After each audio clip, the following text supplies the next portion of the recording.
Hello everybody. முதலமைச்சர் விஜய் இன்றைக்கி தன்னோட ஃபேன்ஸுக்காக அவர் மனப்பாடம் பண்ணி கொண்டு வந்த மெட்டீரியல்ஸு, அவர் எழுதி கொண்டு வந்த மெட்டீரியல்ஸை எல்லாத்தையும் அவருக்கே ஒரு பாடி லாங்குவேஜில் பேசிட்டு வீட்டுக்கு போயிட்டார். அவரோட ஃபேன்ஸுக்கு இது பயங்கரமாக இருக்கும். பொது ஜனத்துக்கு பயங்கரமாக இருக்குமா தெரில. ஏன்னா இந்த ஸ்பீச்சுக்கு அப்புறம் பவர் கட் இருக்க தான் போகுது. இந்த ஸ்பீச்சுக்கு அப்புறம் லா அண்ட் ஆர்டர் இஷ்யூஸ் இருக்க தான் போகுது. இந்த ஸ்பீச்சுக்கு அப்புறமும் தாவேகா நிர்வாகிகள் பாலியல் குற்றச்சாட்டில் ஈடுபட்டதுக்கு என்ன பண்ண போகிறாங்க அப்படின்னு அவர் சொல்லலை. அந்த சபையிலேயே ஸ்ரீவைகுண்டமில் பாதிக்கப்பட்ட ஒரு பெண் குற்றம் சாட்டிய ஆள் அந்த சபையில் உட்காந்துருக்காங்க. அதுக்கு அவர் எதுவும் பெருசாக சொல்லலை. ஆனால் அவர் சம்மந்தமே இல்லாமல் ரெண்டு விஷயங்களை சொல்கிறார். ஒன்று, ஒரு கதை சொல்கிறாரு. அந்த கதை எப்படி முடிகிறாருன்னா, அப்பாவை காணோன்னு முடிக்கிறார். ஒரு பர்சனலாக அட்டாக் பண்ணி முடிக்கிறார். இப்போ எதிர்த்தரப்பில் இருக்கவங்க விஜய் ஃபேமிலியோ இந்த மாதிரி பர்சனலாக அட்டாக் பண்ணி பேசினா ஏற்றுப்பாங்களா? ஏற்றுக்க மாட்டாங்கல்ல. அப்போ விஜய் பேசுகிறதும் ஏற்புடையதாக இல்லை.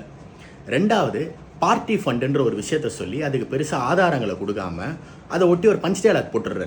என்னன்னா, ₹1 வாங்க மாட்டேன், ₹1 வாங்க விட மாட்டேன், ₹1 வாங்கினவங்களையும் விட மாட்டேன்.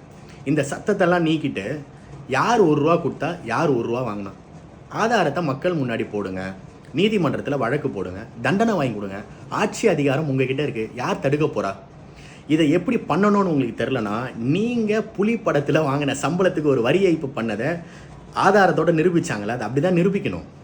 இதெல்லாம் விட்டுட்டு முதலமைச்சர் பதவிக்குன்னு ஒரு மாண்பு இருக்குது, சட்டசபைக்கு ஒரு மாண்பு இருக்குது, அதெல்லாம் கருத்தில் கொள்ளாமல் பர்சனலாக அட்டாக் பண்ணுறது, ஆதாரமற்ற குற்றச்சாட்டுகளை போடுறதை தயவுசெய்து இனிமேல் ஃப்யூச்சரில் தடுத்துருங்க.